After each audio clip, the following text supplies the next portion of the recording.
Welcome welcome welcome. आज जितने भी स्टूडेंट्स ज्वाइन करेंगे वो असल मायनों में सीए बनने के हकदार हैं, वो असल मायनों में मेहनती हैं और वो असल मायनों में सेक्रीफाइसिंग हैं और डिग्री जो है वो उनका इंतजार जरूर कर रही है भविष्य में। ये मेरा वादा है। आज जितने भी बच्चे ज्वाइन करेंगे उन सब के लिए बात ये मैं कह रहा हूँ। ऐसा आज खास क्या है जो लोग बाद में रिकॉर्डिंग से देख रहे होंगे उनको लगेगा।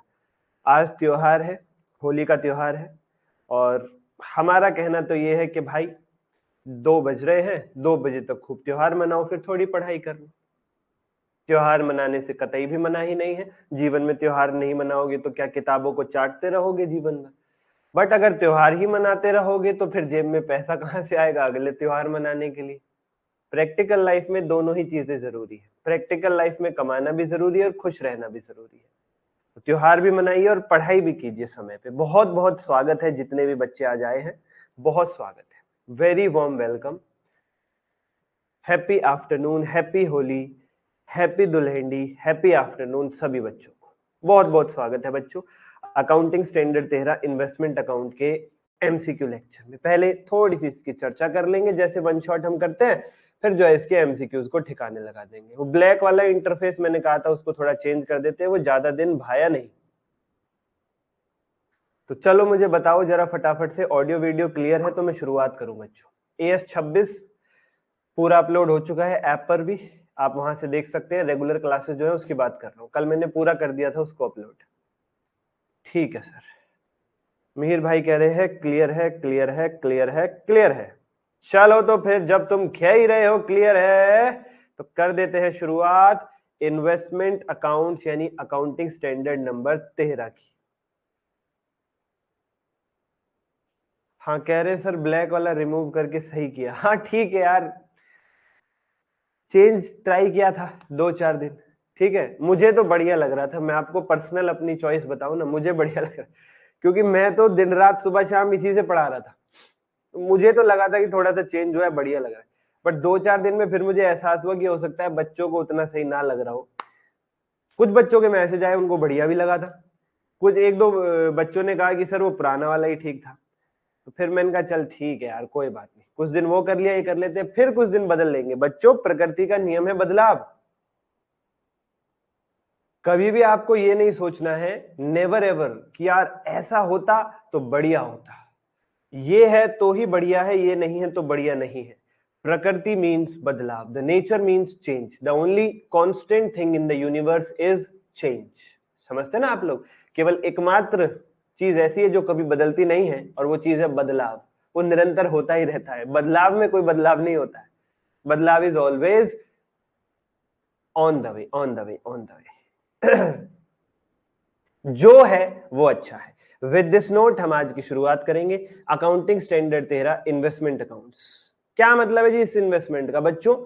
13, 21, 23 और 27, ये 4 चैप्टर हमारे जो अकाउंटिंग स्टैंडर्ड्स हैं इनमें आपस में बड़ी लिंकेज है। मैंने AS27 की रेगुलर क्लासेस में भी इनकी लिंकेज दूर करी है, मैंने AS27 के एमसीक्यू लेक्चर में भी इनकी लिंकेज क्लियर करी है आप लोगों के सामने। मैं फिर बता देता हूं, जब मैंने 50% से ज्यादा शेयर्स अगर खरीद लिए किसी कंपनी के तो वो मेरे लिए सब्सिडरी कंपनी होगी।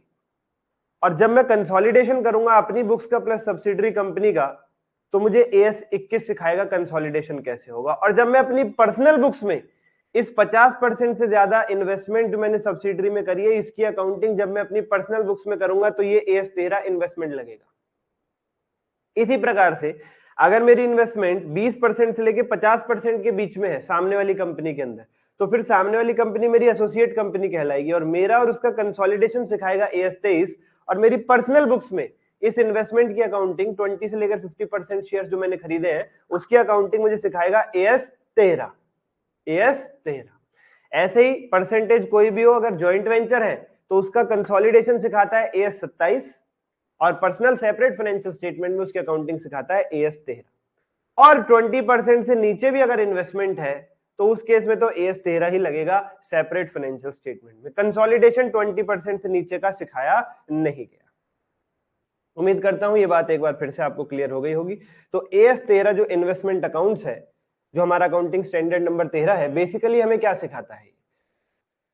जो भी हम इन्वेस्टमेंट करते हैं उसकी हमारी सेपरेट फाइनेंशियल स्टेटमेंट्स में अकाउंटिंग कैसे होगी। चाहे हमने 50% से ऊपर इन्वेस्टमेंट कर रखी है, चाहे 20 से 50 तक कर रखी है, चाहे 20 से नीचे कर रखी है, कितने भी परसेंटेज की इन्वेस्टमेंट, चाहे हमने जॉइंट वेंचर में इन्वेस्टमेंट कर रखी है, कि कोई भी परसेंटेज हो, कहीं भी इन्वेस्टमेंट हो, उसकी अकाउंटिंग सेपरेट फाइनेंशियल स्टेटमेंट में अगर कोई एएस सिखाता है तो वो है एएस 13। ठीक है जी, ओके जी, ओके। 50% से ऊपर की कंसोलिडेटेड अकाउंटिंग एएस 21, 20 से 50 की consolidated accounting as 23, joint venture में कंसोलिडेटेड अकाउंटिंग एएस 27, 20 से कम की कंसोलिडेटेड अकाउंटिंग है ही नहीं। सेपरेट फाइनेंशियल स्टेटमेंट में कोई भी परसेंटेज हो, कहीं भी इन्वेस्टमेंट हो, एएस 13। क्लियर है sir ji? Investment refer to the amount which has been put in with the expectation of returns which can be in the form of interest, dividend, rent, etc. Investment का मतलब है which has been put with expectation of return, वो पैसा जो आपने कुछ कमाने के उद्देश्य कहीं इन्वेस्ट किया है, कमाने के उद्देश्य से, कि बदले में तुम्हें कहीं इंटरेस्ट मिल जाएगा, डिविडेंड मिल जाएगा, रेंट मिल जाएगा, इन लालच में जो पैसा लगाया गया है उसे इन्वेस्टमेंट कहते हैं। अगर मैं आध्यात्मिक भाषा में बात करूं तो लालच से जन्मा वो पैसा जिसे लालच की ही परिपूर्णता के लिए और ज्यादा यूज किया जाता है उसे ही इन्वेस्टमेंट कहते हैं। लालच में लगाया गया पैसा ताकि उस पैसे से और पैसा बने is called investment. Amount put in with the objective of earning in return is called investment. और बच्चों क्या रिटर्न मिल सकती है हमें इन्वेस्टमेंट से? बच्चों अगर हमने शेयर्स में पैसा लगाया तो हमें रिटर्न में बदले में इन्वेस्टमेंट मिलेगी, सॉरी क्या बोल रहा हूं मैं, डिविडेंड मिलेगा। बच्चों अगर हमने डिबेंचर में पैसा लगाया है तो रिटर्न में बदले में हमें इंटरेस्ट मिलेगा। और बच्चों अगर हमने प्रॉपर्टी में पैसा लगाया है, उसको हम इन्वेस्ट कर रहे हैं, किराए पे उठा रहे हैं, तो बदले में हमें रेंट मिलेगा। पैसे से पैसा बनाना इज इक्वल टू इन्वेस्टमेंट। ठीक है जी, तो तीन मुख्य प्रकार की रिटर्न होती हैं जो हमें इन्वेस्टमेंट से मिलती है, इंटरेस्ट, डिविडेंड और रेंट। बच्चों दो प्रकार की इन्वेस्टमेंट्स होती हैं। The investments can be of two types. Investment कितने प्रकार की हो सकती है? दो प्रकार की। चैट बॉक्स को एक्टिव कर दो बच्चों और जल्दी से बताओ वो दो प्रकार कौन से हैं इन्वेस्टमेंट के। एक तो करंट इन्वेस्टमेंट और एक लॉन्ग टर्म इन्वेस्टमेंट। एक करंट इन्वेस्टमेंट और एक लॉन्ग टर्म इन्वेस्टमेंट। याद रखिएगा, करंट इन्वेस्टमेंट को शॉर्ट टर्म इन्वेस्टमेंट भी कहते हैं, बट लॉन्ग टर्म इन्वेस्टमेंट को नॉन करंट इन्वेस्टमेंट एएस 13 के हिसाब से मत बोलना। एएस 13 में कहीं भी ये शब्द यूज नहीं किया गया है। मैं फिर बोल रहा हूं, दो प्रकार की इन्वेस्टमेंट है, एक करंट इन्वेस्टमेंट और एक long term investment. Current investment को शॉर्ट टर्म इन्वेस्टमेंट कह सकते हो, लॉन्ग टर्म इन्वेस्टमेंट को नॉन करंट इन्वेस्टमेंट मत कह देना, एएस 13 अलाउड नहीं करता है। ठीक है सर जी। शॉर्ट टर्म इन्वेस्टमेंट यानी करंट इन्वेस्टमेंट का क्या मतलब है? जिस इन्वेस्टमेंट को आप 12 महीने से कम पीरियड के अंदर अंदर कैश में कन्वर्ट कर दोगे, बेच खाओगे, रियलाइज कर दोगे, वो करंट है। और जिसे 12 महीने से ज्यादा अपने पास रखोगे वो लॉन्ग टर्म इन्वेस्टमेंट। ठीक है sir ji. In this chapter investment account हमें बनाना होता है इन्वेस्टर की बुक्स में सेपरेट फाइनेंशियल स्टेटमेंट। इसके ऊपर बहुत ज्यादा चर्चा हम नहीं करेंगे इन्वेस्टमेंट अकाउंट के ऊपर, क्योंकि इसके क्वेश्चन करवाए मैंने आपको बहुत ज्यादा रेगुलर क्लास के अंदर, तो इसकी सारी चर्चा वहीं पे रहेगी। Notes number 1, investment and interest account together with some extra columns form the above format. ये अकाउंट से रिलेटेड ही बात लिखी हुई है, आगे पढ़ते हैं हम लोग। Number 2, initial recognition of all investments is made at cost price only.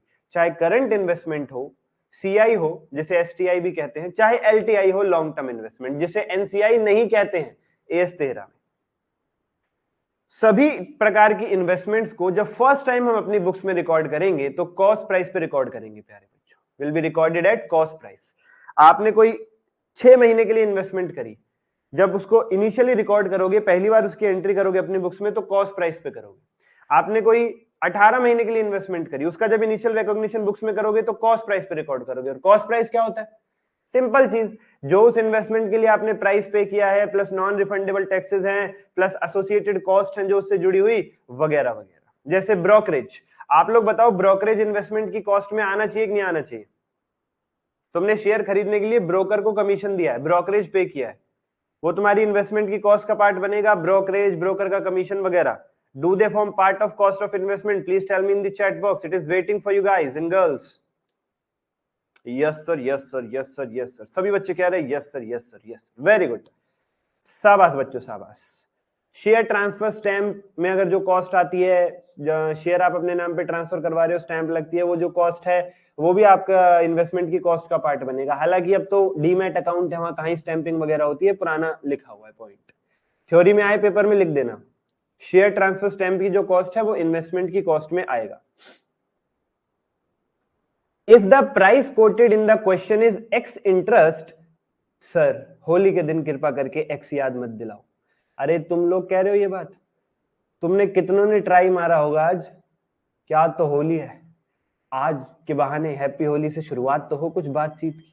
तुमने कितनों ने ट्राई मारा होगा, तुम रहन दो, मैं तुम्हें याद नहीं दिला रहा, तुमने खुद ही कल से ही प्लानिंग कर ली होगी कि होली वाले दिन मैसेज करेंगे कि आप तब बातचीत दोबारा से शुरू हो जाए. मैं जानता हूं तुम्हें, मैं नहीं याद दिला रहा. If the price quoted in the question is X interest, then interest accrued up to the date of transaction has to be calculated and treated separately. बच्चों X interest का मतलब क्या हुआ, सुनना पहले ध्यान से. ये X interest कम इंटरेस्ट, इसका मतलब क्या होता है? मैंने कहीं इन्वेस्टमेंट कर रखी थी और मुझे इन्वेस्टमेंट करे हुए प्यारे बच्चों 3 महीने हो चुके हैं और अभी 9 महीने और बाकी हैं. 9 महीने बाद उस इन्वेस्टमेंट से मुझे इंटरेस्ट मिलेगा. फॉर एग्जांपल 1 अप्रैल को मैंने एक कंपनी के डिवेंचर्स खरीदे और वो कंपनी 1 साल बीत जाने के बाद 31 मार्च को मुझे ब्याज देगी. मुझे जो अपनी इन्वेस्टमेंट पे रिटर्न मिलेगा, इंटरेस्ट मिलेगा डिवेंचर्स पे, वो मुझे 1 साल बाद मिलेगा. 3 ही महीने बीते थे, अभी तक मुझे कोई डिविडेंड मिला, सॉरी कोई इंटरेस्ट मिला नहीं था, क्योंकि मुझे अभी 9 महीने का इंतजार और करना है. 12 महीने बाद ही मिलेगा, कंपनी ने कह दिया था. 3 ही महीने बीते हैं प्यारे बच्चों, only 3 months have gone by, और मुझे अचानक से पैसों की जरूरत पड़ जाती है, जिसकी वजह से मुझे अपनी इन्वेस्टमेंट बेचनी पड़ रही है. तुम ये मत सोचना कि लॉन्ग टर्म इन्वेस्टमेंट कर दी तो वो तो एक तरीके से एफडी हो गई, उसे तो फिर हम बेच ही नहीं सकते. लॉन्ग टर्म इन्वेस्टमेंट का मतलब ही इतना है कि इन्वेस्टमेंट करते वक्त हमारी इंटेंशन ये थी कि हम उसे 12 महीने से ज्यादा के लिए अपने पास रखेंगे, बेचेंगे नहीं. बीच में इमरजेंसी आती है, जरूरत आती है तो खूब बेचो भाई, तुम्हारी इन्वेस्टमेंट है, तुम्हारे काम नहीं आएगी इमरजेंसी में तो किसके काम आएगी. ठीक है सर, तो 3 महीने बीतने पर मैं उसे बेच देता हूं डिवेंचर्स को. जिस व्यक्ति को मैं डिवेंचर्स बेचूंगा प्यारे बच्चों, उससे मैं डिवेंचर्स का पैसा तो लूंगा ही लूंगा. और तुम बताओ, 3 महीने तक उन डिवेंचर्स को मैंने अपने पास रखा, सीने से छाती से लगा के रखा, उनको पाला पोसा 3 महीने तक, तो 3 महीने के ब्याज पे मेरा अधिकार बनता है कि नहीं बनता है? तुम बताओ प्यारे बच्चों, 3 महीने के ब्याज पर मेरा अधिकार बनता है कि नहीं बनता है? 3 महीने तक तो डिवेंचर मेरे ही पास थे ना. और जब मैं डिवेंचर उस बंदे को दे दूंगा ना, सामने वाले को, तो फिर 9 महीने बीत जाने के बाद कंपनी तो पूरा का पूरा 12 महीने का ब्याज उसी को देगी. कंपनी ऐसा नहीं करती कि कंपनी कहेगी संदीप जी 3 महीने तक आपके पास थे डिवेंचर, 3 महीने का ब्याज आपको दे रहे हैं, 3 महीने बाद आपने किसी को बेच दिए थे, बचे हुए 9 महीने का उनको दे रहे हैं. बीच में 100 बार डिवेंचर अगर बिक जाए साल के दौरान तो कंपनी तो पागल हो जाएगी, 100 लोगों को देगी 3-3, 4-4 दिन का इंटरेस्ट. नहीं, कंपनी कहती है 31 मार्च को जिस दिन मैं ब्याज दूंगी, उस दिन जिसके हाथ में डिवेंचर्स होंगे पूरे साल का ब्याज मैं तो उसे दे दूंगी. तो बताओ, मैंने 3 महीने डिवेंचर्स अपने पास रखे, कंपनी कह रही है मैं तो आपको 3 महीने का अलग से दूंगी नहीं, मेरे पास तो जो 31 मार्च को आएगा पूरा 12 महीने का ब्याज उसी को मिलेगा. तो मैं वो 3 महीने का ब्याज कहां से वसूल करूं? वो 3 महीने का ब्याज सर आप खरीदार से वसूल करो जिसे आप डिवेंचर बेच रहे हो. Yes sir. तो मान लीजिए डिवेंचर 100 रुपए का है, तो मैं उस व्यक्ति से 100 रुपए भी लूंगा और उस व्यक्ति से कहूंगा 3 महीने का ब्याज बनता है इन पे 3 रुपए, वो भी मुझे दे, और मैं उससे 103 रुपए लूंगा. उस व्यक्ति को 12 महीने का ब्याज कंपनी से पूरा मिल जाएगा, तो वो 3 महीने वाले ब्याज की उसकी रिकवरी वहां पे हो जाएगी, वो सेट ऑफ हो जाएगा, और 9 महीने का ब्याज उसकी इनकम हो जाएगी. 3 महीने का उसने मुझे पे किया, 12 महीने का उसे कंपनी से मिला, तो 12 - 3 उसकी नेट इनकम कितनी हुई? 9 महीने, और वही होनी चाहिए थी क्योंकि उसके पास तो 9 महीने रहे ना डिवेंचर. यस सर जी. तो बच्चों 100 को बोलेंगे एक्स इंटरेस्ट प्राइस, जिसमें ब्याज जुड़ा हुआ नहीं है, जो केवल बेसिक प्राइस है. और जब मैं उसमें ब्याज भी जोड़ के कहूंगा 103 दे भाई, तो 103 कहलाएगा कम इंटरेस्ट प्राइस. CUM कम इंटरेस्ट प्राइस, COME कम नहीं, CUM कम इंटरेस्ट प्राइस. राज भाई वेलकम, वेलकम, वेलकम, लेट का आया रे बाबा। तो if the price quoted in the question is ex interest, then interest accrued up to the date of transaction has to be calculated and treated separately। अगर x interest price दे रखा है, question ने तुम्हें बताया बेसिक प्राइस 100 रुपए है, तो भाई तुम्हें खुद निकालना पड़ेगा कि जो इंटरेस्ट का अमाउंट है सेल की डेट तक 3 महीनों का, वो कितना बन रहा है, वो तुम्हें खुद कैलकुलेट करना पड़ेगा। If the price quoted during the question is come interest, then interest accrued is included in the price quoted। अगर 103 रुपए क्वेश्चन ने वैल्यू दी है तो समझ जाओ उसके अंदर ब्याज भी जुड़ा हुआ है, वो वैल्यू कम इंटरेस्ट है, कम इंटरेस्ट है। No entries passed for receiving share debenture bond on bonus as no consideration stands paid for bonus shares। मैंने कंपनी के 100 शेयर खरीदे 1 लाख रुपए में, मैं एंट्री पास करूंगा investment account debit to bank account 1 lakh. उस कंपनी से मुझे 10 शेयर बोनस और मिल गए, 10 शेयर कंपनी ने बोनस में फ्री में दे दिए मुझे। उन्होंने कहा होली है, do me A favour, let's play Holi, रंगों में है प्यार की बोली। उन्होंने कंपनी ने गाना गा के 10-10 शेयर सभी को फ्री में दे दिए, मुझे भी मिल गए 10 शेयर फ्री में। अब मैं उनकी क्या एंट्री डालूं? सर वही एंट्री करो, इन्वेस्टमेंट टू बैंक, अमाउंट क्या लिखूंगा उसमें?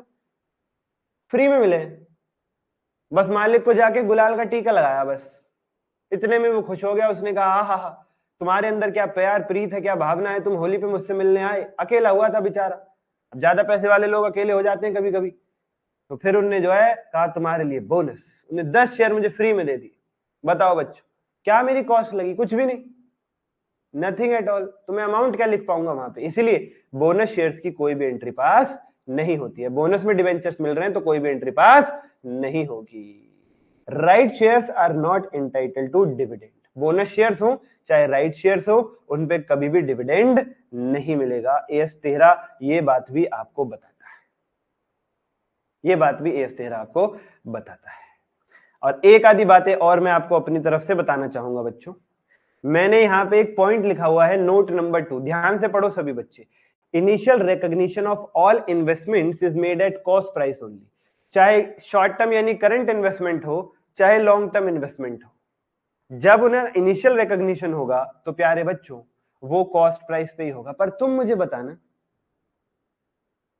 पर तुम मुझे बताना, गलत जवाब न देना। बताओ बच्चों, क्या करंट इन्वेस्टमेंट कभी लॉन्ग टर्म बन सकती है, या लॉन्ग टर्म भी कभी करंट बन सकती है? बताना बच्चों। क्योंकि सास भी कभी बहू थी। स्मृति ईरानी का सीरियल आता था बहुत पहले, वो याद करो। जो एक दिन बहू है वो एक दिन सास भी बनती है, और जो सास है वो कभी एक दिन बहू भी थी, बहू भी थी, है ना? तो करंट इन्वेस्टमेंट भी लॉन्ग टर्म इन्वेस्टमेंट बन सकती है, और लॉन्ग टर्म इन्वेस्टमेंट भी करंट इन्वेस्टमेंट बन सकती है। बच्चों समय की बात है, बस the matter is of time only. समय समय की बात है। और इस बात से मैं मोटिवेशनल स्पीकर्स की तरह बिल्कुल ये शुरू नहीं करूंगा, आज जो तुम्हारा फोन नहीं उठा रहे, समय आन दो, तुम उनका फोन भी काट देना, उन्हें अपने जीवन से भगा देना, उनसे बात तक मत करना, तुम रास्ते से निकलना, वो तुम्हारी ओर देखेंगे। इन सब से द्वेष भाव आपके अंदर पैदा होगा। तुम इसलिए कामयाब होना चाहते हो कि तुम चलो तो 4 लोग तुम्हें देखें? अरे भाई, तुम इसलिए कामयाब हो कि तुम्हारी अंतरात्मा को सुकून मिलेगा। जिन लोगों ने तुम्हें जन्म दिया है उनको सुकून मिलेगा। किसी को दिखाने के लिए कुछ नहीं होता है जीवन में। प्लीज उन बातों से दूर रहिए, आपके जीवन में आग लग जाती। तुम्हारा आधा ध्यान तो इसी बात पे रहता है, तुझे करके दिखा देंगे, उसे करके दिखा देंगे। तुम में इतनी बर्दाश्त भी खत्म हो गई है, कोई तुमसे हल्की सी बात भी कह देते हैं ना, इंसानियत लेवल पे भी तुम कहते हैं हम तो सीए कर रहे हैं, तूने इतनी सी बात भी हमसे कैसे कह दी? टाइम आंधे देखेंगे। इसलिए तुम्हारे दुश्मनों की संख्या बढ़ती रहती है, क्योंकि गुंजाइश तो छोड़ी नहीं तुम्हारे अंदर मोटिवेशनल स्पीकर्स ने, जला जला के भर दिया आप लोगों को। अरे भाई, किसी के लिए कुछ नहीं होता है धरती पे। सबसे बड़ी उपलब्धि शांति है। जो भी करो मजे से करो, अपने मजे के लिए करो। आप अपने लिए कर रहे हो, अपने माँ बाप के लिए कर रहे हो, अपनी खुशी के लिए, अपने घर वालों की खुशी के लिए कर रहे हो। किसी को कुछ मत दिखाओ। वो देखते हैं, उनकी दिक्कत है, वो जलते हैं, उनको जलने दो। उनकी जलन को अपने ऊपर लेके खुद में आग क्यों लगानी? खुद अंदर जलन पैदा, द्वेष भाव क्यों लाना? प्यारे बच्चों, क्यों खुद अपने पैर पे कुल्हाड़ी मारनी? Let them leave. खुद से बेटर होना है, दूसरे से हमें क्या। राज भाई, हाँ बिल्कुल एकदम सही बात है। बच्चों खुश रहना सीखो, किसी को दिखाओ मत। जैसे ही तुमने ये सोचा कि आज तूने मेरे को ये बोला, कल मैं तुझे ये करके दिखाऊंगा, तुम्हारा आज और कल दोनों, अब तुम्हें कुछ दिखाई नहीं देगा जीवन में, एक आग लगेगी और वो आग तुम्हें चलाएगी, तुम फायर ड्रिवन बन जाओगे और उससे हासिल कुछ नहीं होगा। याद रखना, उस आग से अगर तुम पास भी हो जाते हो, कामयाब भी हो जाते हो, तो किस लिए हुए? उसको दिखाने के लिए। तुम्हारा अपना जीवन कहाँ रहा? गायब हो गया।